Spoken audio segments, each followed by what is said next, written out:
नमस्कार. मी डॉक्टर रंजना मधुकर कदम, अगस्ती कला वाणिज्य व दादासाहेब रुपवते विज्ञान महाविद्यालय अकोले. आज अब्दुल कलाम यांची जयंती आपण वाचन प्रेरणा दिन म्हणून साजरी करतो. या निमित्त मी आज जे पुस्तक निवडलेलं आहे त्या पुस्तकाचं नाव आहे गांधी का मरत नाही आणि यांचं लेखक आहेत चंद्रकांत वानखेडे. खऱ्या अर्थानं हे पुस्तक एक वेगळा विचार आपल्याला देतं. आज गांधींची हत्या होऊन एवढे वर्ष झाले तरी पण गांधींना का मारलं जातं? दुसरी गोष्ट म्हणजे त्यांचा एवढा द्वेष का केला जातो आणि गांधींविषयी नेहमी लोकांच्या मनात वाईट विचार का पेरले जातात, याची उकल आपल्याला या पुस्तकातून झालेली दिसते. नेहमी गांधींबद्दल असं म्हटलं जातं की गांधीजींची बकरी काजू आणि बदाम खाते. मजबुरी का नाम गांधी, एका गालावर मारली तर दुसरा गाल पुढे करणारे गांधी. मग आपण असा का विचार करत नाही की गांधींबद्दल हे विचार लोक का पसरवतात? ज्या गांधीजींचे जगात पुतळे उभारले जातात, ज्यांच्या नावावर टपाल तिकिटे काढली जातात, असंख्य पुस्तकं लिहिली जातात आणि जगात सर्वात जास्त वाचली जातात, ज्यांच्या नावाने जगभराच्या विद्यापीठांमध्ये अध्यासनं आहेत, मग अशा गांधीजींची आपल्याच देशामध्ये बदनामी का होते? तर याची कारणं या पुस्तकामध्ये शोधण्याचा प्रयत्न केलेला आहे. आपला देश हा कधीच संघटित नव्हता. तो नेहमी जातीमध्ये, धर्मामध्ये, उच्च नीच याच्यामध्ये अडकलेला आहे. या देशानं एकरूपता कधीच अनुभवली नाही आणि ही एकरूपता या देशामध्ये यावी यासाठी महात्मा गांधी प्रयत्न करत होते. त्यांनी सत्याला आदर्श मानला होता.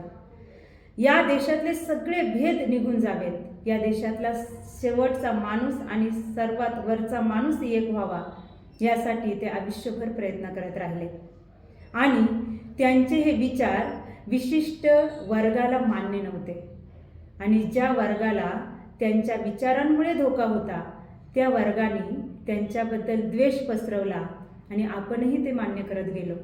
आपणही कधी विचार केला नाही की गांधींबद्दल असं का बोललं जातं, गांधींचं कार्य काय आहे आणि त्या कार्याची दखल आपण घेत नाही. या लोकांनी सांगितलं आणि आपण ऐकलं, ही खऱ्या अर्थानं सर्वात मोठी शोकांतिका आहे. मानव जातीवर प्रेम करणारे महात्मा गांधी आहेत, ज्यांच्या वागण्यामध्ये, बोलण्यामध्ये आणि आचारात विचारात सत्यता आहे, त्याचं नाव महात्मा गांधी आहे.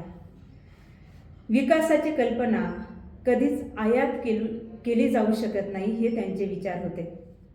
त्या देशाच्या परिस्थितीनुसार तिथली साधनं, संपत्ती, भौगोलिक विस्तार, आकार, उपलब्ध भांडवल आणि उपलब्ध श्रमशक्ती याचा आढावा घेऊनच देशाचा विकास होऊ शकतो. देशाचा विकास हा जे बेकार आहेत त्याचे संपत्तीत रूपांतर करणं, ही माझी अर्थशास्त्राची व्याख्या आहे, असं महात्मा गांधी म्हणतात. हाताला काम नाही म्हणून बेकार. हात, बुद्धी आणि श्रमशक्ती या सर्वांचे संपत्तीत रूपांतर करण्याची कल्पना आणि त्याचं नियोजन याचा आग्रह महात्मा गांधींनी धरलेला आहे. जेव्हा टिळक यांचा मृत्यू झाला आणि त्यांना खांदा द्यायचं हे महात्मा गांधींच्या मनामध्ये होतं, पण ते ब्राह्मण नव्हते म्हणून त्यांना खांदा देऊ दिला नाही. मात्र ते प्रचंड अस्वस्थ झाले. मला खांदा द्यायचाच आहे अशा आविर्भावामध्ये सगळ्या विरोधाला नाकारून जेव्हा ते पुढे आले त्यावेळेस त्यांनी सर्वांना एकच उत्तर दिलं की लोकसेवेला जात नसते आणि त्यांनी टिळकांना खांदा दिला. एवढंच नाही तर शौकत अली यांचा हात धरला आणि त्यांना पण टिळकांना खांदा द्यायला लावलं. एकंदर त्यांचं म्हणणं होतं की शूद्रातिशूद्रांचे स्थान खालच्या पायरीवर आहे. वरच्या वर्गाची सेवा, कष्ट, श्रम याच्या मोबदल्यात त्याला काय मिळतं?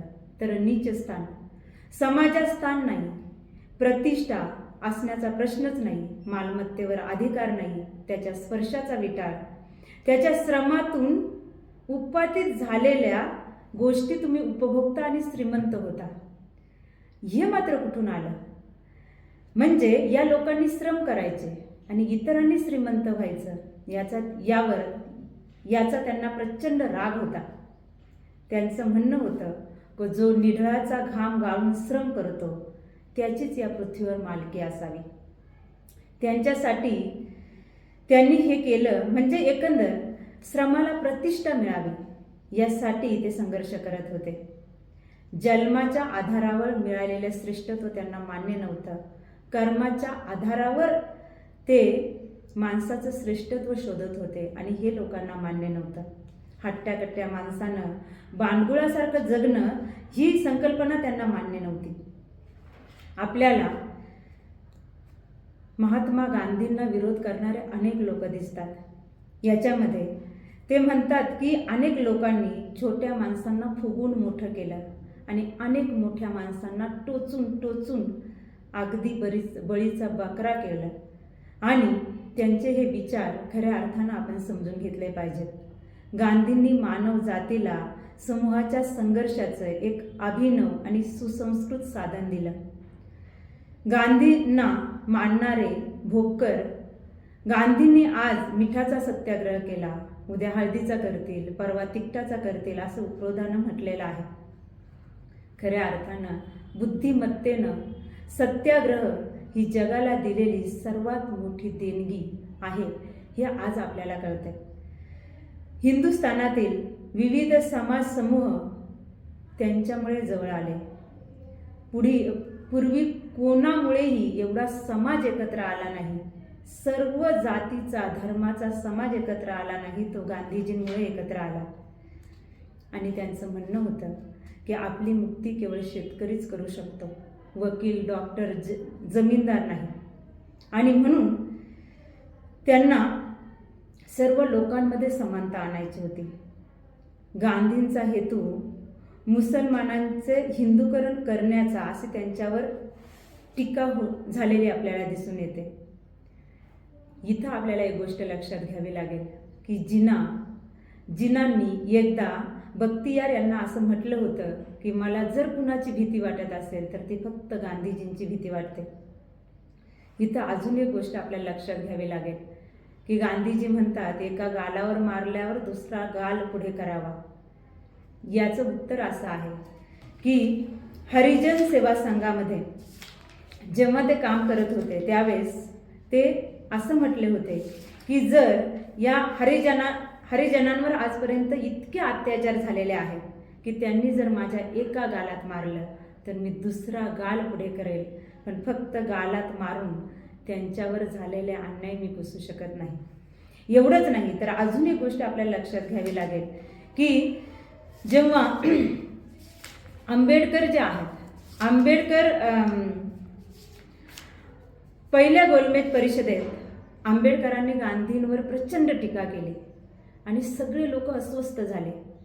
आणि त्यावेळेस गांधीजी डॉक्टर आंबेडकरांजवळ गेले आणि त्यांना धन्यवाद दिले आणि मनापासून त्यांची माफी मागितली. सगळे लोक आश्चर्याने त्यांच्याकडे पाहायला लागले. त्यावेळेस महात्मा गांधी म्हटले आमच्या देशातल्या उच्चवर्णीयांनी अस्पृश्यांवर पिढ्यानपिढ्या एवढा अन्याय केला आहे की तो जर आपण लक्षात घेतला तर ते आमच्या तोंडावर थुकले तरी त्याच्यापेक्षाही आमच्या तोंडावर थुकले तरी पण ते आम्हाला सहन करावं लागेल, कारण त्यांनी यापेक्षाही कितीतरी सहन केलेला आहे.